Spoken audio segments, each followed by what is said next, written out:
That's some good review.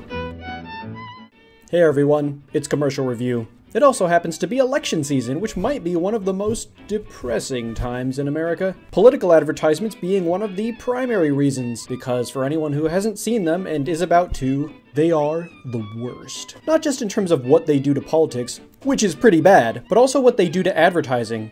Or rather, what they do with advertising, which is somewhere between getting punched in the face and being stabbed in a prison shower with a shiv made out of a leg bone. But David, without political advertising, how are we going to reach all of the voters? That's my straw man, by the way. To which I would say, if your political philosophy and experiential qualifications can be expressed within the medium and time restraints of a modern advertisement, you are a simplistic candidate, and no one should listen to you. Along the same lines, and as our first foray into political advertising, let's take a look at this gem which the college Republicans delivered unto us this year.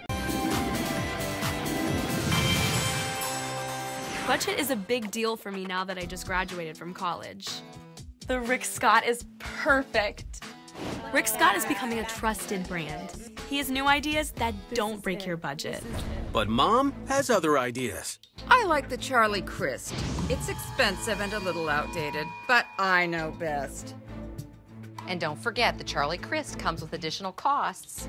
There's over $2 billion in taxes, $3.6 billion in debt, and 15% tuition increases.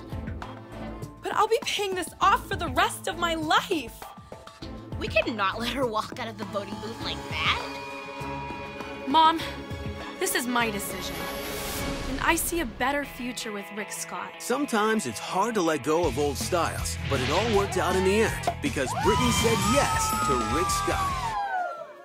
You thought that was the end, didn't you? Poor, foolish voter. The college Republicans behind this said, "This is no ordinary jewel. We are looking down the belly of a gold mine." That's right, as some of you are already aware, they used the same commercial everywhere, just replacing the candidates' names. The Rick Snyder is perfect. Tom Corbett is becoming a trusted brand. He has new ideas that don't break your budget. If it wasn't so lazy and disappointing, it would be genius. It would be really tempting to look at this one advertisement as an example of how to do political advertising badly. But the sad truth, the truth that politicians don't like to let out of the basement, is that most political advertisements do what's wrong in this commercial. They just don't do it with the same gung-ho dive into the waters of stupid. Mistake number one, not understanding how real people act. At all. And in this commercial's case, doing so in a way that totally alienates their target demographic. I can understand more liberal, progressive advertisements going with a rift between older generation, younger generation motif, but conservatives are supposed to be all about tradition! So it's kind of weird that the central conflict here is not the girl choosing between one of two suitors, one of whom is terrible and one of whom could make a really good match, but between the choice she likes and the choice of her mother. Mistake numero dos. This commercial assumes that it can make the viewer dislike and understand the opponent through simple words like taxes, not a right fit, the future.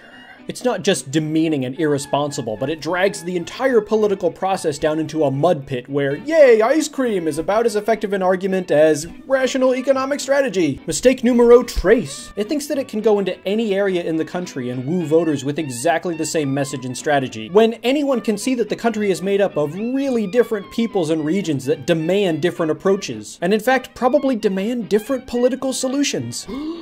People talk about political consultants as if they're cynical Machiavellians because they approach mothers and Asians differently, when really we should be angry that you can express the needs and views of an entire group of the citizenry under a word like mothers. Or in this commercial's case, mother haters. I'm sick of this commercial and pretty much anything like it. So I guess we're done for today. Check out some of our other videos, like, share, and subscribe. Make your decision about candidates this year based on their record and their statements and not political advertisements, and we'll see you all later. Starting a trucking business, I've had my ups and downs, my fair share of bumpy roads and heavy winds. That's what's made me what I am today. Now I stand here before you, what you see is a small businessman confronted with Obamacare. A disastrous government plan that defies the laws of market and a mindset that government knows better.